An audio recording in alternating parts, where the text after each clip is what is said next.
Ang kwentong ito ay hango sa totoong buhay. Karanasan ito ni Manolo. Taong 1977, walang eksaktong lugar.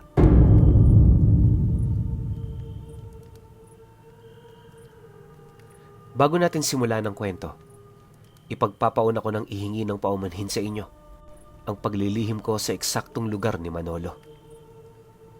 Hanggang sa ngayon kasi, doon pa rin naninirahan ng kanyang pamilya.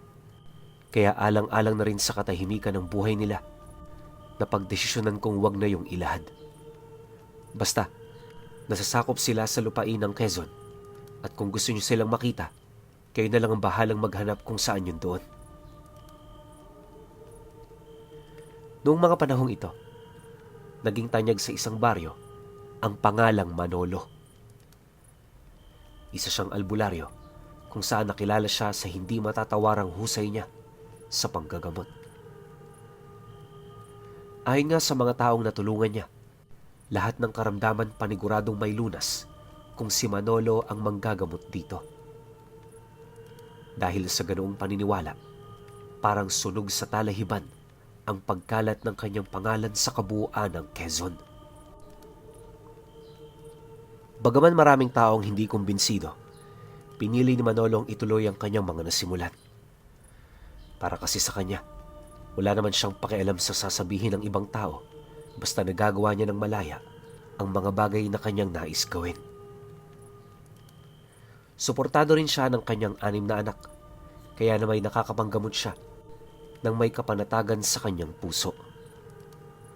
Kalakip din ng kanyang pagtulong ay ang paggabay niya sa mga ito na magbagong buhay. Naniniwala siya, isa yon sa mga pamamaraan para hindi na ito magambala ng mga nilalang. Kapag kasi mas malapit ang isang tao sa may likha, hindi malabong pangilagan yon ng lahat ng banta ng masama. Ganon at ganon ang kanyang ginagawa sa mga taong lumalapit sa kanya, at bago rin niya yun pakawalan, pinagsusumikapan niyang masusunod ng mga ito ang kanyang mga paniniwala. Ang mga pasyente naman niyang likas ng may makitid na kaisipan, pinipili niyang talikuran ng mga ito sa oras na malaman niyang binabaliwala lang nito ang kanyang mga habilin. Sa punto ring muli itong balutin ng matinding karamdaman, ipinapasa niya na ito sa ibang albularyo. Wala rin siyang pakialam kung humingi yun ng tawad sa kanya, lalo pat naniniwala siya na kapag ang isang tao ay sumuway sa mga tumutulong dito, hindi malabong muli niya itong ulitin kapag nagkaroon na naman ito ng pagkakataon. Masakit man yung isipin pero isa ito sa pamamaraan ni Manolo upang mabigyan ng leksyon ang mga ito. Ayon kasi sa kanya, ang pagdidisiplina ay kailangang may pangil upang galangin yon ng karamihan. Hindi ito saklaw ng anumang awa sapagkat nagagamit lamang yon ng mga umaabuso para biktimahin ng biktimahin ang mga taong naaawa sa kanilang kalagayan. Masasabi mang malupit, sanay sa ganoong pamamaraan itong si Manolo. Dahil din sa kanyang paninindigan, maraming taong maingat na sinusunod ang kanyang mga paniniwala upang muling makalapit ang mga ito sa kanya sa oras ng pangangailangan. Ang kaso lang, lahat ng mga sumunod hindi na bumalik sa kanilang tahanan para magpagamot. Kumapit na kasi ng hustong pananampalataya ng mga ito, kaya naging matatag na sila sa harap ng panganib na nagmumula sa kapangyarihan ng kaliwa. 6 na buwan pa ang lumipas. Nagpatuloy ang masayang pamumuhay ni Manolo at ng kanyang pamilya sa kanilang lugar. Araw-araw, ginugugol nila ang kabuuan ng kanilang oras sa pagtatanim sa bukid. Tuwing hapon naman, pagkatapos ng kanilang trabaho, madalas silang bumisita sa sentro para kausapin ng kanilang mga kaibigan at kakilala. Maliban sa pakikipag-usap, nagsisilbi rin itong oras ng kanyang mga anak para makipaglaro sa mga kababataan nito. Sa kanilang lugar kasi noon pinuno, likas na talagang maraming tao ang may alam pagdating sa lihim na karunungan. Katunayan, may parte ng baryo nila noon na pinagtitirhan talaga ng mga ito. Sa loob ng eskinitang yon, wala kang makikitang bahay na hindi tirahan ng mga antingero. Gayunpaman, sa kabila ng dami ng kanilang bilang, tanging si Manolo lamang ang subok na ng mga tao. Karamihan din kasi ng mga antingero doon, di naman talaga ng gagamot. Mas gusto pa nilang maghanap ng mga mutya at mga gamit kaysa ilaan ang kanilang oras sa pagtulong sa kapwa. Paulit-ulit ding sinasabi ng mga ito sa kanilang lugar, hindi na sila dapat obligahin sa ganoong larangan dahil pangunahing obligasyon na yon ni Manolo. Mahirap man kasing isipin pero ang pananaw ng mga kakilala niyang antingero, pangmahinang gawain ang pagtulong sa mga taong may karamdaman. Dahil sa ganoong paniniwala, madalas mapagtawanan nitong si Manolo sa tuwing pumapasok sila ng kanyang pamilya sa eskinitang yon. Marami kasi ang nagmamaliit sa kanyang kakayahan, gayong hindi pa man niya yon ipinapakita. Dahil sa ganoong sitwasyon, inakala talaga ng mga kakilala niya wala siyang maibubuga hanggang sa dumating ang isang araw na nataong nagkaroon ng sukatan ng karga sa kanilang lugar. Hindi pa man noon pumuputok ang bukang liwayway. Halos hindi na magkamayaw ang mga antingero sa pagpapalakas ng kanilang mga karga. Kung ano-ano na ring ritual ang kanilang ginawa para lamang mapanalunan ang premyo sa magaganap na patimpalak. Siyempre, maliban sa pera, makakakuha rin sila ng paghanga at respeto ng mga kapatid nila sa paniniwala. Pagpatak naman ng 7:00, nagkatipon na ang mga ito sa liwasan. Lahat naroon, maliban na lang kay Manolo. Nang mapansin naman yon ng kanyang mga kaibigan, agad naman yung humanap ng paraan para siya ay maimbitahan. Walang sabi-sabi, pasimple namang umalis ang isa sa mga ito para puntahan siya sa kanyang pamamahay. Pagdating naman ng lalaking yon, tumambad dito si Manolo na kasalukuyang gumagamot ng taong may polio. Sa pagtitigan naman nilang dalawa, bahagya naman niyang itinigil ang paggawa niya ng lunas para sa karamdaman ng kanyang pasyente. Bilang respeto, mabilis niyang nilapitan ang kakilala niyang yon upang magtanong ukol sa pakay nito. Pagharap naman nilang dalawa, walang pagdadalawang isip naman itong inilahad sa kanya ang kagustuhan nitong isama siya sa nangyayaring subukan ng karga. Nang marinig naman ni Manolo ang sinabi ng kanyang kaibigan, mariin naman niya ritong inilahad, hindi siya panatiko ng mga ganoong bagay. Itinuturing niya ring isang pagmamayabang ang ganoong paligsahan dahil pinagkukumpara ng mga hatol ang mga karunungan at mutyang magkakaiba. Dahil sa kanyang sinabi, bigla naman siyang pinalo ng kaibigan niya, sabay wika ng, "Ano ka ba? Hindi ka naman sasali, Manolo. Makikinood ka lang. Makisama ka naman. Magmula nung ginawa ang paligsahang to, hindi ka pa rin dumalo. Alam mo kasi, kapag pinagpatuloy mo yung paniniwala mo, hindi malabong may makaaway ka. Iniiwas ka lang namin, kaya sana maunawaan mo."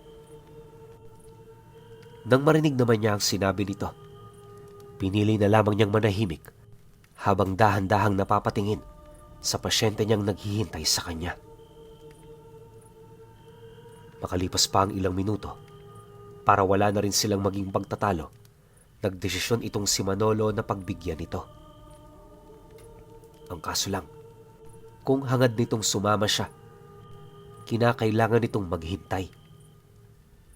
Di niya kasi maaaring talikuran ng kanyang pasyente para lamang sa ganoong kahibangan. Dagdag pa niya na, huling panggagamot niya na yun dito, kaya kailangan mainom nito ang lahat ng gamot na kanyang ibibigay. Nabanggit din niya na, maliban kasi sa karamdaman nitong polio, may iilan ding mga kaluluwang hindi yun nilulubayan. Dahil sa kanyang sinabi, wala namang nagawa ang kanyang kaibigan kundi ang sumang-ayon. Upang mabigyan din siya nito ng sapat na panahon, pinili nitong maghintay na lamang sa labas. Maya-maya pa, Pagsarado naman ito ng pinto, agad naman siyang bumalik sa pasyente niya na nakaratay sa isang lumang higaan. Tahimik siya nitong pinagmamasdan at kahit hindi yun nagsasalita, alam niyang maraming bagay itong gustong itanong sa kanya. Nang mahalo na niya ang gamot na ipapainom dito, agad naman niya yung inabot sa kanyang pasyente. Matapos nun, pinagpahinga niya ito sa kanyang tahanan ng 1 oras bago ito tuluyang umuwi. Inabisuhan din niya yung magpaalam na lamang sa kanyang asawa kung yon ay aalis na. Pagkalahad naman niya ng mga bagay na yon, agad naman siyang tumungo sa kanilang silid. Dahan-dahan niyang binuksan ang isang lumang aparador para kumuha ng iilang mga gamit. Paghawi naman niya ng kanyang mga damit, agad namang tumambad sa kanya ang isang lumang maskara na gawa sa kahoy. Napakasimple lang ng disenyo nito pero ayon kay Manolo, yon ang tanga niyang mutsyang nalalapitan niya sa oras ng kagipitan. Malimit din niyang itago yon sa aparador, lalo na kung wala naman siyang mapaggagamitan. Pagtatapat pa ni Manolo na magmula noong nakarating sila sa lugar na yon, hindi na niya nagamit pa ang mahiwagang maskara. Bukod kasi sa wala naman doong banta sa kanilang mga buhay, marami din doong mga antingerong may malalim na karanasan pagdating sa kombate. Dahil sa ganoong rason, kung kaya't tumagal na lamang sila roon nang walang nakakaalam sa kanyang tunay na abilidad. Dagdag pa ni Manolo na maaaring isang pangkaraniwang maskara lang yon kung titingnan. Pero ayon sa kanya, napakalakas nitong gamit. Hindi rin literal na isinusuot niya ang maskarang yon dahil sa oras na ginagamit niya ito, nagiging isa itong espiritual na karga. Ang tanging palatandaan lang nito sa mukha niya ay ang markang kulay itim na sumisimbolo sa araw. Hindi rin ito basta-bastang nakikita, gawa ng nakatago yun sa kanyang noo. Mahaba kasi ang buhok ni Manolo, kaya kapag winawagwag niya ito, madali niya itong naikukubli. Kapag suot din niya ang maskara, walang hanggang lakas ang naibibigay nito sa kanya. Kaya rin niyang gumamit ng mga elemento, lalong-lalo na ang kapangyarihan ng bawat mutsyang alam niya. Maliban sa mga abilidad na yon, may kakayahan din siyang pasapiin sa kanyang katawan ang wisyo ng mga bathala kagaya ni Adlaw at Apo Lakay. Yun nga lang, hindi niya ito basta-bastang ginagawa dahil sobra yung mapanganib. Ayon sa kanya, 10 minuto lang ang itinagal niya noong pinangasan niyang tawagin ng bathalang si Adlaw. Pagalis naman ang wisyo ng bathala sa kanyang katawan, nagdulot ito ng matinding pagod sa puntong muntik-muntik na siyang mawala ng buhay. 1 linggo rin ang kanyang naging pahinga, buhat sa pagiging baldado ng kanyang buong katawan. Nabanggit din ni Manolo na sa mga sandaling yon, tanging ang ulo at mga daliri niya lamang ang nagagawa niyang maigalaw. Matinding kalbaryo rin ang kanyang dinanas sa loob ng 1 linggo dahil sa kawalan niya ng kakayahang makakilos man lang. Magmula noong naranasan niya ito, isinumpa niyang hindi niya gagamitin ang ganoong abilidad ng maskara kung yon ay hindi kailangan. Matapos namang sumariwa sa kanyang alaala ang lahat ng yon, agad naman niya itong isinuot. Paglapat naman ito sa kanyang muka, bigla naman yung nawala, kalakip ng pagramdam niya sa simbolong tumatak sa noo niya. Maya-maya pa, nang makuha na niya ang karagdagan niyang mga gamit, agad naman siyang lumabas para puntahan ang kanyang kaibigan. Pagsilay naman ito sa kanya, agad naman itong napansin ang kakaibang presensyang bumabalot sa kanyang katawan. Bagaman may matalas yung diwang hiwaga, hindi pa rin yun sapat para malaman nito ang kargang kanyang inilagay sa katawan. Habang binabagtas naman nila ang daan, maya't maya naman ang pagtanong nito sa kanya ukol sa ginawa niyang paghanda. Sa sobrang lakas kasi noon ng kanyang presensya, Hindi naniniwala ang kaibigan niyang yon na mga pangkaraniwang gamit lamang ang kanyang dinala. Nang marinig naman ni Manolo ang tungkol dito, hindi naman niya maiwasang mapangiti habang sumasagot dito ng, "At ano naman sa tingin mo ang dadalhin ko?" Ikaw talaga oh, kung ano-ano na lang ang nasa isip mo. Nakakalimutan mo na yata, isa lang akong hamak na manggagamot. Tsaka isa pa, ba't naman ako maghahanda? Hindi naman ako sasali sa paligsahang yon. Nang marinig naman ito ng kaibigan niya, minabuti naman itong manahimik na lamang. Sa isip-isip kasi nito, may punto naman ang naging rason ni Manolo sa kanya. Makalipas pa ang ilang minuto, agad naman nilang narating ang liwasan kung saan naroon ang kanilang kasama. Nga pala, walang manonood doong ordinaryong tao dahil sa ipinagbawal nila ito. Lahat ng mga taong naroroon may alam sa lihim na karunungan kahit papaano. Pagpasok naman nila sa loob, agad namang naging sentro ng atensyon si Manolo. Sa dinami-rami kasi nila sa loob, wala pang nakikita ang mga antingero na manggagamot na nangahas na pumasok. Kalimitan kasi sa mga katulad niya, nasa labas lang, tahimik na nagmamasid sa isang sulok. Nang mapansin naman yun ni Manolo, minabuti naman niyang sumunod lang sa kanyang kaibigan. Pag-upo naman nila sa isang tabi, matyaga naman nilang pinanood ang kasalukuyang nangyayaring paligsahan. Ngipin ng kalabaw kontra trabungko ng ahas ang kasalukuyan noong nagtutuos. Maraming pagsubok ang ibinigay sa mga kalahok na siya namang magiging daan para masukat ang kanilang mga kakayahan. Ayon kay Manolo, maliban sa paggulong sa apoy, may mga parte rin ng pagsubok na yon na halos lubos ng mapanganib. Isipin nyo na lang, ilalapat nyo sa isang bato ang inyong kamay, tapos susubukan itong putulin nung antinyerong may hawak-hawak na malaking palakol.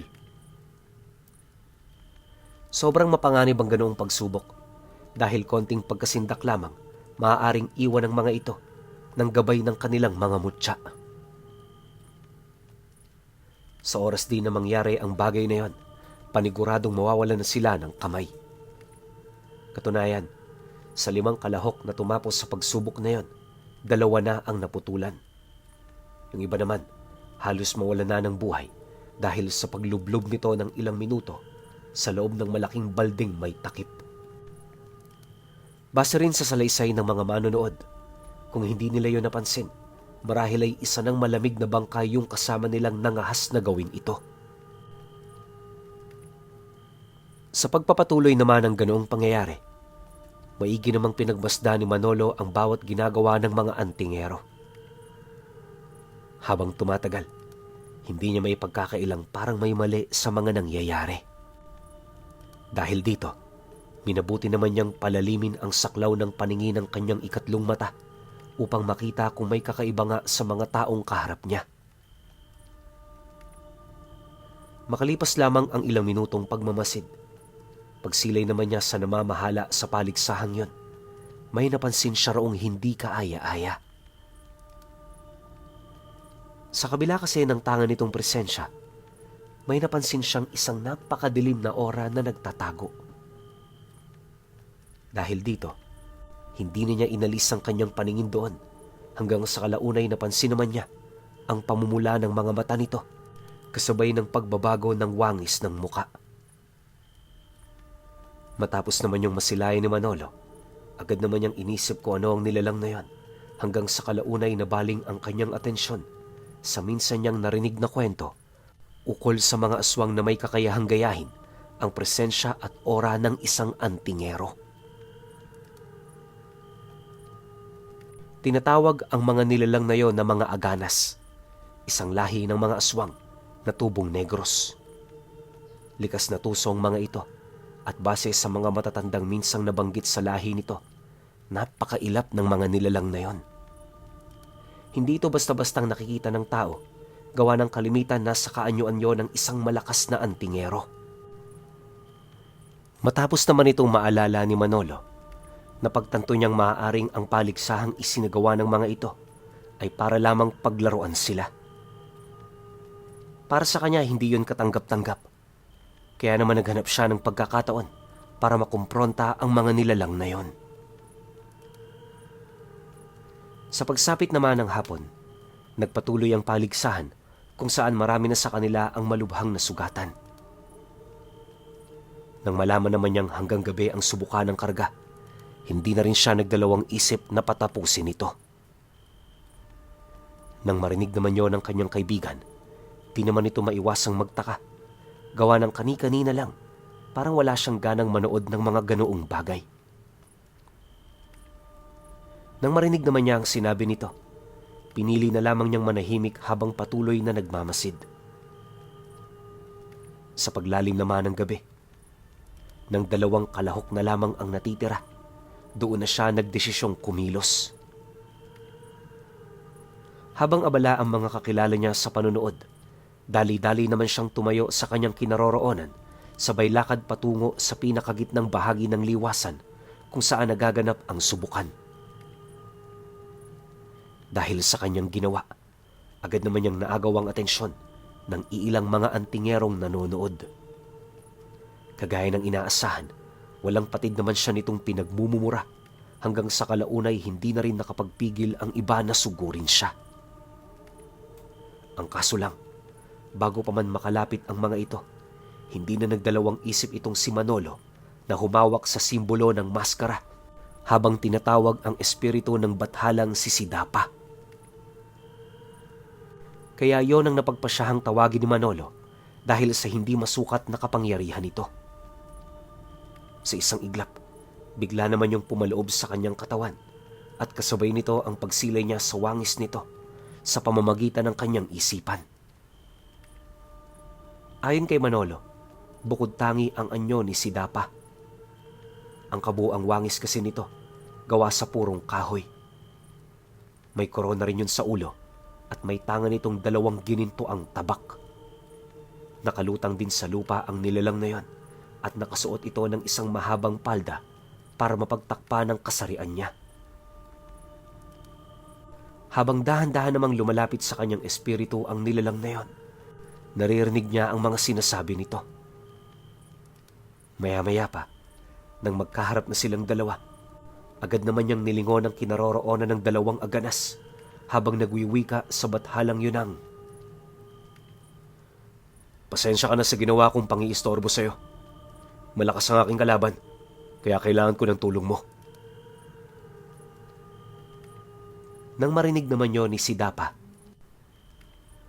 agad naman itong ikinumpas ang tanga nitong mahiwagang sandata. Matapos nun, mabilis naman itong kinontrol ang katawan niya, dahilan para matigilan ang mga antingerong pilit na nagpapaalis sa kanya sa liwasan. Sa isang kisap mata lang kasi, hindi na ang wangis ni Manolo ang kanilang nakita. Alam ng mga antingerong naroon na isa na yung bathala, kaya sa halip na pigilan ito, pinili na lamang nilang dumistansya. Nang mapansin naman yun ni Sidapa, hindi na rin to nag-alangan na sugurin ang kanilang mga kalaban. Walang sabi-sabi, agad naman niya yung inundaya ng taga sa katawan, dahilan para mapilitan na rin itong ilabas ang mga totoo nitong anyo. Pagbungad naman sa kanila ng presensya ng mga aganas, lahat ng antingerong naroon halos hindi makapaniwala sa kanilang mga nasilayan. Buong buhay nila, inakala nilang kakampi ang mga kapatid nilang yon, ngunit nagkamali sila. Nang maibulgar na ni Manolo ang anyo ng mga ito, agad naman nilang napansin ang pagbabago ng mga ugali nito. Dahan-dahan na rin nilang nasilayan kung papaano malusaw ang mga balat kayo nitong ginamit para mapaniwala silang lahat. Matapos namang lumitaw ng totoong kulay ng mga ito, agad namang nalipat sa kanya ang pabor ng mga kapatid niyang antingero.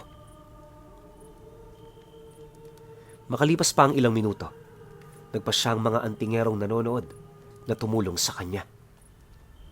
Ngunit sa kasamaang palad, pagsugod naman ng mga ito sa dalawang nilalang, agad naman silang nahulog sa mga patibong nitong ikinalat.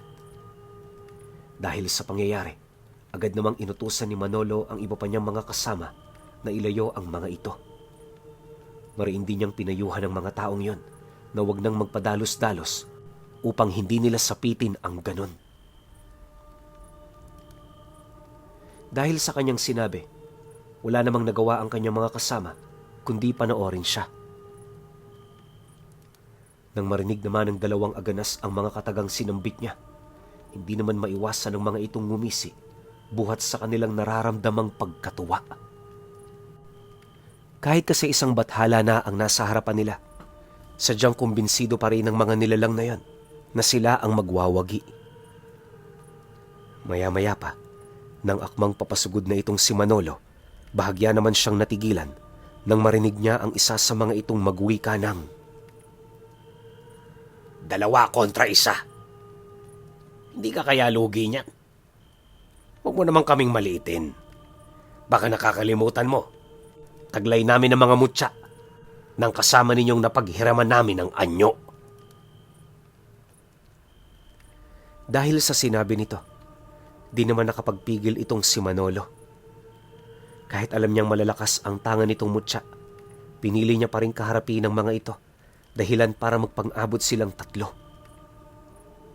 Sa kanilang pagbubuno, halos paulit-ulit naman siyang binabato ng mga nilalang na yon ng mga abilidad ng mutyang ninakaw ng mga ito. Hinahaluan din niyo ng mga aganas ng mahikang itim upang masiguradong epektibo ang pinsalang maibibigay nito sa oras na tumama yon sa kanyang katawan. Subalit, lingid sa kanilang kaalaman, hindi basta-bastang naapektuhan ng ganoong abilidad ang diwatang si Sidapa.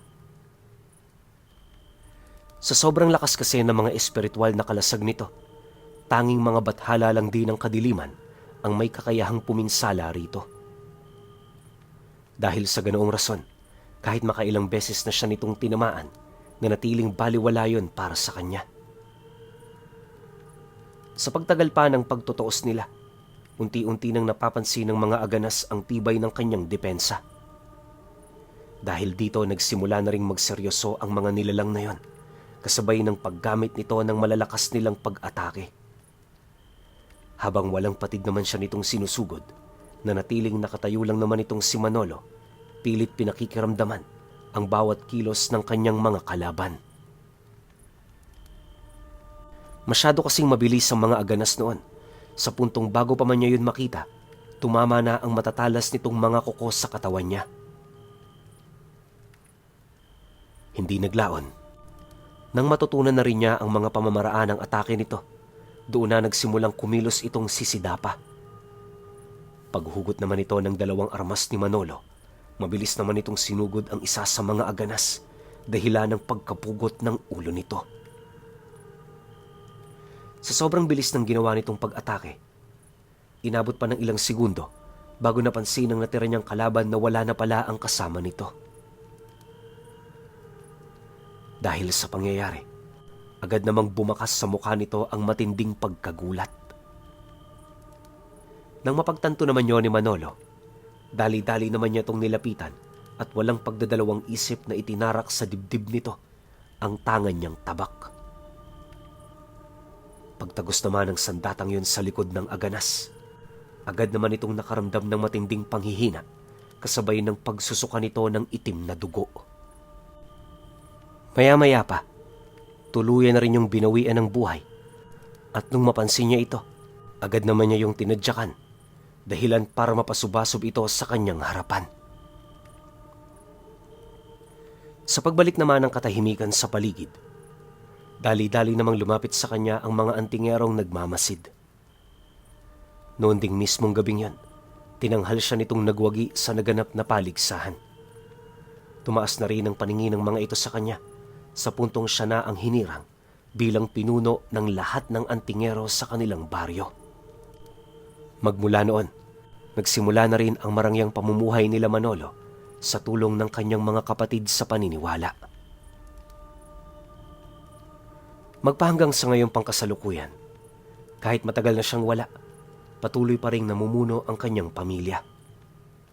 Ni minsan kasi, walang makatapat sa katapangang ginawa niya noong panahong kinalaban niya ang aswang na nagbabalat kayo bilang mga antingero at sa tulong na rin ng tanga niyang kahoy na maskara na tumawag kay Bathalang Sidapa.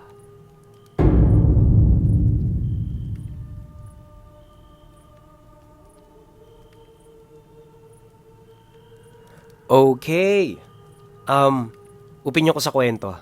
Pasensya na kayo, medyo ngongo pa rin talaga tayo, pero pinipilit kong itawid para meron tayong malapag sa pang-araw-araw natin, no? Kasi alam ko, marami sa inyo naghihintay para pampatulog to eh.